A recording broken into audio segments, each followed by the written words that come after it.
कसबा बावडा इथल्या दत्त मंदिराच्या मागील बाजूला अंदाजे 60 वर्षीय अनोळखी पुरुषाचा मृतदेह पोलिसांना आढळून आला।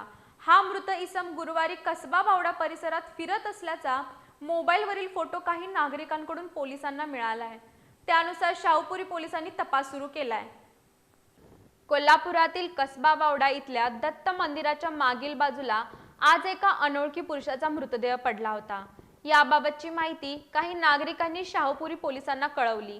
त्यानुसार शाहूपुरी पोलीस ठाण्यातील पोलीस हवालदार विलास खोत आणि त्यांच्या सहकाऱ्यांनी या ठिकाणी धाव घेतली।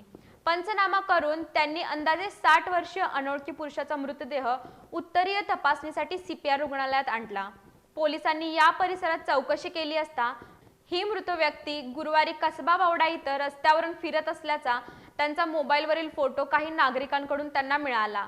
या अनोळखी मृत इसमाला ओळखणाऱ्यांनी शाहूपुरी पोलीस ठाण्याशी संपर्क साधावा असं आवाहन पोलिसांकडून करण्यात आले।